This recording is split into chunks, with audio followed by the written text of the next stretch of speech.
These are the stories My little girl, she's changing lives just by being herself. of organizations and people making a difference. When you first tell someone about adaptive wheelchair boxing, it doesn't sound real. And empowering others. It saved my life. It saved my life. Across Canada. I scored my first goal in my first blind hockey game. In our community.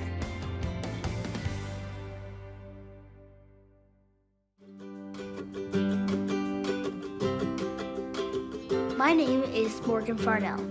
I'm 9 years old. I really like doing technology stuff, like robots, coding. I'm really good at coding. My name is Chloe. I just like animals. I don't know. I just grew up with Ella, and since then I'm like cat, dog, whatever. Easter Seals is a program that does virtual camps for kids. Adventure camp is really cool because you still get to like interact with other people. It felt like I wasn't like really alone anymore. They also give me a chance to just goof around, have some fun. The city of Calgary, Alberta is getting ready to head to work, while some young people are finishing their morning routine and already thinking about the evening ahead. My basic morning routine is just going around the house, getting stuff ready, eating breakfast, brushing my teeth, going to school, and basically all that jazz. My name is Wes Farnell and I am Morgan's dad. We have two boys, obviously Morgan, who's the eldest, and we have Logan as well, who's a couple of years younger. Right now, I am making a coffee. I'm using a Breville coffee machine. It's basically just a cappuccino machine. My name is Jen Farnell, and I'm Morgan's mom. Morgan is a really interesting character. He has been since he was born. He's always been a lot older than his age, and he's very curious and interested in learning about new things.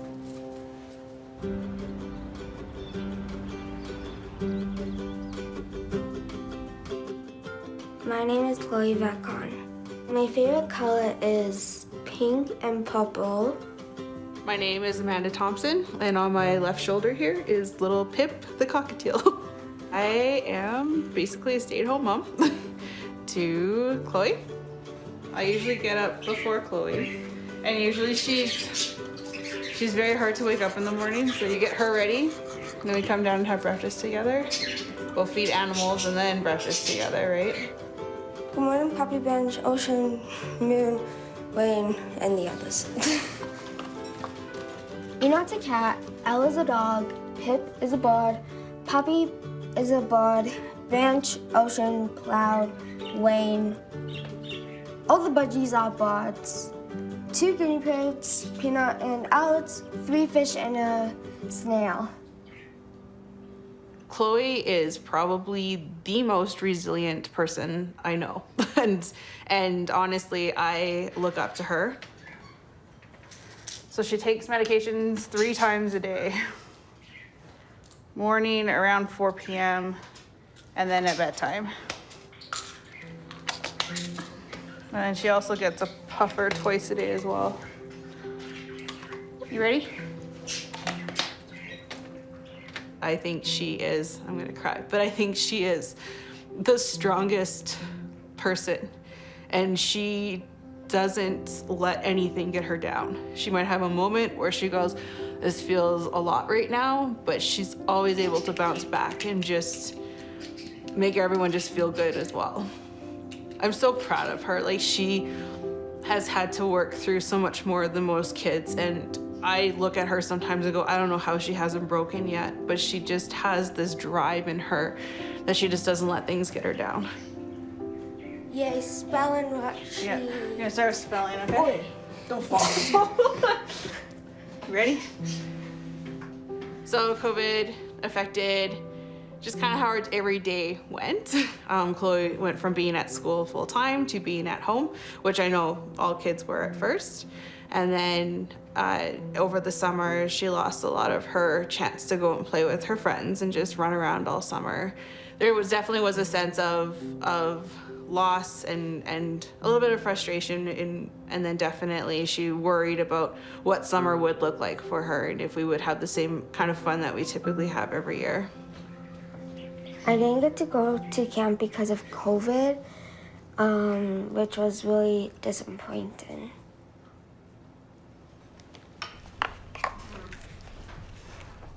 Right, there's your lunch. Good morning. Yeah. So you were pretty excited about going to your first celiac camp, weren't you, last summer? What happened? It got canceled. What were you looking forward to most about it? Probably the gluten-free food. I mean, I can't go to camp without it. I think right away it was, of course, for everybody, it was an uncertain time. I think every new thing that was canceled was sort of a new blow as you realized that this wasn't going to be 2 weeks, it wasn't going to be 4 weeks, it was going to be 2 months. And so when the camps started becoming canceled, that was really tough for everyone because it meant that the whole summer was uncertain and we didn't know what was going to be happening. Yeah, I mean, especially as we know that all kids are different, and both Morgan and Logan, they have different requirements and need different support.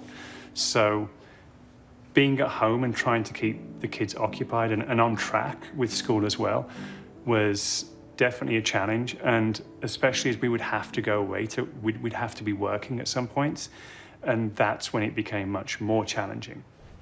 What projects are you doing right now? Well, since it's Wednesday, I have a Camp Horizon call. I think it's rainforest art. Oh, whoops, that's the Go song. Just making sure that they've got everything that they need for the day, and making sure that we haven't forgot everything. We got our lunch ready. Yeah. Hello. Thank you. Just looking for some socks. Has anyone fed the cats today? Sayonara, I'm leaving to school.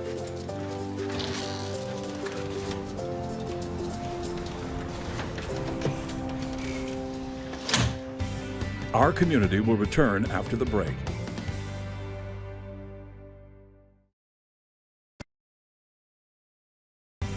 We now return to our community.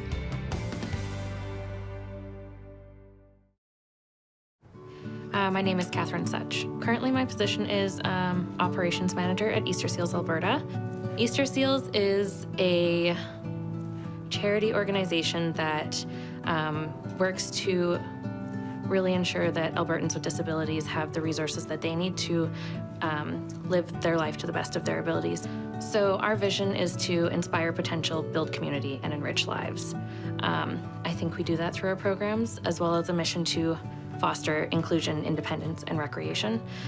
We strive to ensure that Albertans have the resources they need every single day. So we still run a lot of our programs pre and post-COVID, just with slight modifications. We were significantly hit, I would say, as most organizations were. As a charity, we've had to pivot, but our mission has always stayed the same. So we know that no matter what we're doing, we're striving to make sure those supports that people with disabilities need are accessible to them in whatever way, shape, and form that looks like at this point. We first heard about Easter Seals and Camp Horizon through the Celiac Association of Canada. They were promoting the celiac camp that Camp Horizon was putting on that year, and it just sounded like an amazing opportunity and something for Morgan to be a part of. He was really excited about it. From the perspective of Morgan, I think it was just that he could feel more included there and inclusive and meet people his age who were like him. And so this was a great place for him to be part of that. And so obviously our impression of Easter Seals was really positive from the start. I actually learned about them through the Epilepsy Association of Calgary. Shortly after, a couple years after Chloe's diagnosis, I had been in there just looking for some resources, and they told me about camp and the Easter Seals, and that kids like Chloe could go to camp every year with them. They're very supportive and just make your child feel like they have a childhood, I guess, because a lot of these kids, they deal with a lot more The most, they face a lot more, so it's nice for them to have a place just to go where they can be a kid for a week and they don't have to be their diagnoses or be their disabilities.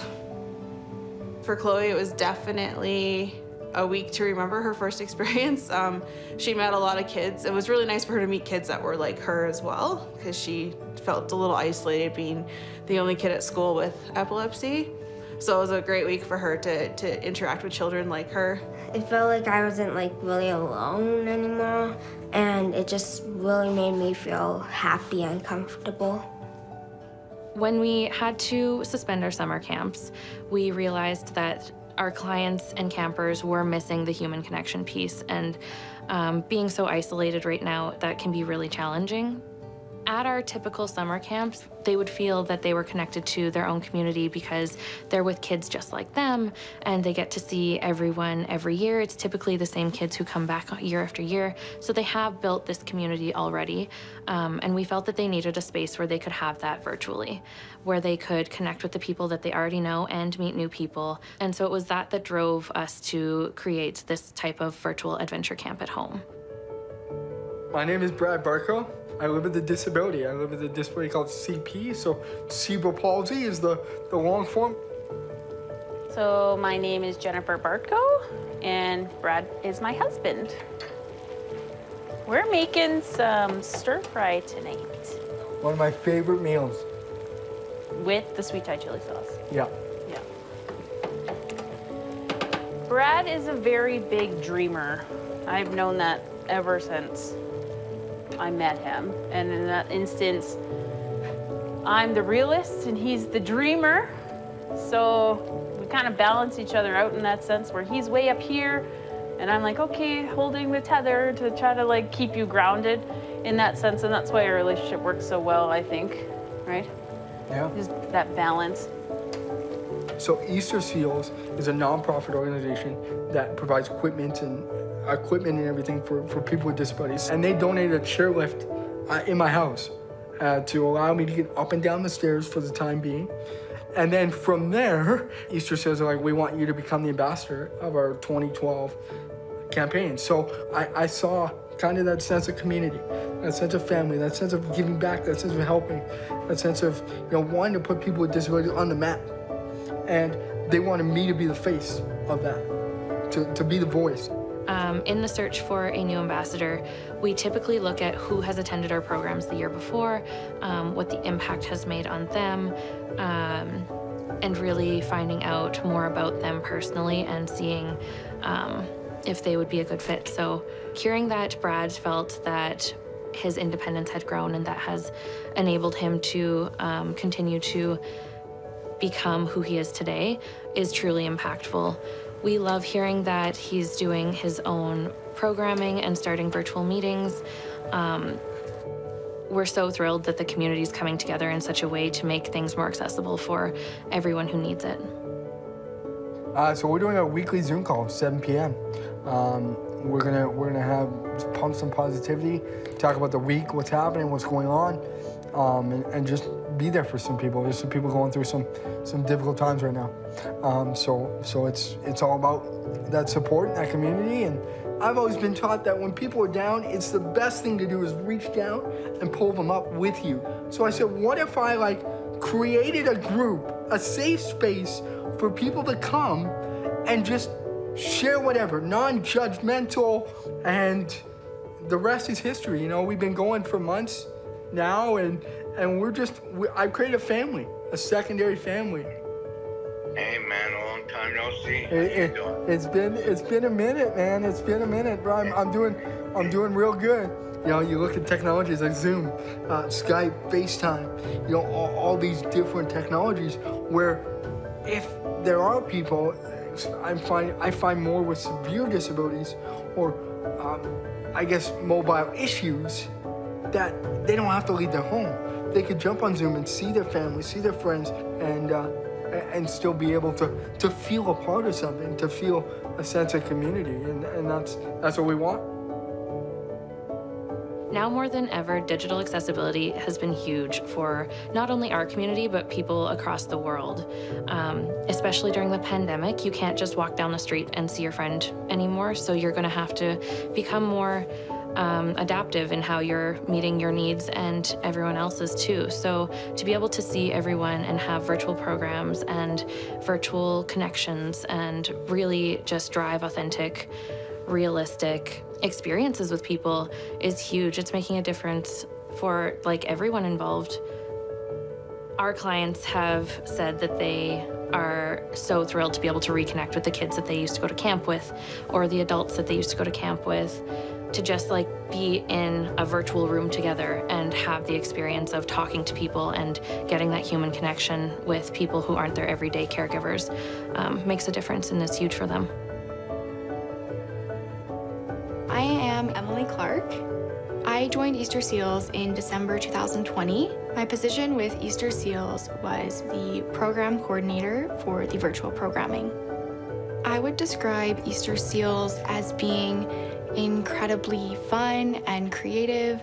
So everybody who works for Easter Seals is very passionate about what we're doing, and we're excited to really bring these incredible opportunities to the community that we're serving. Our community will return after the break.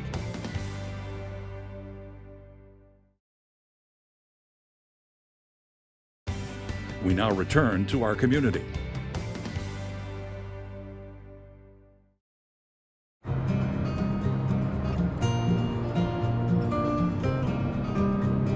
So Adventure Camp at Home is a series of virtual programs from Easter Seals Alberta. So every week there is a different theme. So all of the programs are then suited to that specific theme. So for example, the themes can be Disney, they can be animals, sports. Any theme is really a good chance for participants to connect. There are a series of events throughout the week. So there can be musical events, arts and crafts, games, virtual field trips, and we'll have a great time together. Wait for me. When we got notice that Easter Seals was going to do a virtual camp, I was initially super excited, thinking, okay, this could be a really good opportunity. But I was a little concerned how Chloe would kind of take to it, because it was just yet another virtual event in a sense where, you know, she would be in her own home but still participating. And when I told her about the camp, her face lit up, because she was just excited to be able to connect with Easter Seals again and connect with some of her friends from camp. Virtual camp has become something that Chloe looks forward to every week, and she can't wait to sign up for pretty much every night. So we definitely make sure we fit it into the schedule for her. So what have been some of your favorite parts about your virtual camp? All of them. Well, I know, but like what parts? Doing the art stuff. The art? What was your favorite craft so far? The bookmarks. The bookmarks were cute. What were the bookmarks? What'd you make with them? Animals. You guys had some good conversations, right? Yeah. Yeah. I love you. I love you too. Right now, I am doing my Camp Horizon call. I'm just getting out my markers that I need. Say hello. Hi, Ken. How are you? Good, you? Without virtual camp, I probably would just stay at home and be bored for the rest of COVID. Hi, Morgan. How are you? Hi, I'm good. How are you? I'm good. How was your day today? It's really important to me that they can connect with whoever's on the end of the screen, and that we're providing that support for them and being able to just experience things with them just like we normally would have pre-COVID. In the virtual program developer role, I was able to engage with these participants who were always optimistic. So no matter what I was going through in my day or how I was feeling about COVID, the youth participants especially brought so much joy, and they were always so excited to see me and tell me about their days, and that just honestly brightened every single day that I spent with them. The relationships that we made were incredible, and I think too is Like, it felt more, not that I was the facilitator and they were the attendees, but we were friends, you know? We were having a conversation, we were talking about our similarities and talking about school and our sports and everything like that, and just sharing parts of our lives with each other. I think it just goes to show, like, the strong connections you still can make through virtual programming and how much of a positive impact that can have on everyone involved. I guess the Camp Horizon calls have been really good. I think it's a really nice thing for him to look forward to in the evenings as well, when he's not going out anymore as much to play with friends or doing different activities. There's other people on the call who have similar challenges, and it's good. I think it's good to hang around and speak to people who have those similar challenges. I think it makes everything a little more relaxing and a little more normalized. The facilitators have been amazing, and it's probably one of the best virtual programming things that he's been a part of since the pandemic started. It's just every week is something interesting and fresh. Every kid on there, regardless of what their challenge might be, is engaged in a different way and enjoying the time on there. And actually, everyone is talking to each other and getting to know each other. It's a really active engagement and exercise. So I love that about it. There are so many creative ways you can make virtual programming really special, so virtual field trips and other opportunities like that maybe you couldn't do through in-person events.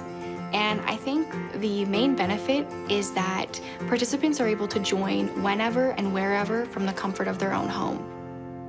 I have never personally done this before, so it's new to me, but I am basically just doing color coding with these different colored markers. I like these calls because they give me a chance to socialize with other kids with disabilities and challenges. And they also give me a chance to just goof around, have some fun. It just made me feel more able to talk to the outside world, made me feel more connected. I was inspired by all of the participants that I met, and I was inspired by their creativity, and I was inspired by their resiliency, and this is such a hard time for everybody. And I cannot imagine growing up as a child during this pandemic. So I have so much respect for them, and they were so inspiring. Every single time I talked to them, you know, I just felt so proud of them that they were still going to school and they were still, you know, working hard and keeping a smile on their face, even though it's really hard right now. I think that it's just a really special connection that we had, where, you know, we've never even met face to face, but we still have formed such a strong connection. And I think that's something that's very special, and I can't wait for being able to see them in person someday.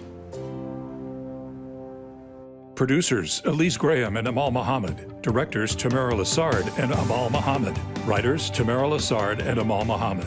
Director of Photography, Tamara Lassard. Camera Assistants, Alexis Moore and Elise Lesky. Location Sound, Brenda Sevilla and Dimitri Bandet. Editor, Holly Major. Sound Mix, Johnny Blarot. Narrator, Jim Van Horn. Integrated Describe Video Specialist, Ron Rickford. Graphics, Andrew Antonello. Content Specialist, Jim Crisco. Coordinating Producer, Jennifer Johnson. Director Production, Kara Nye. Director Programming, Brian Perdue. VP Content Development and Programming, John Melville. President and CEO, David Arrington. Copyright 2021, Accessible Media, Inc.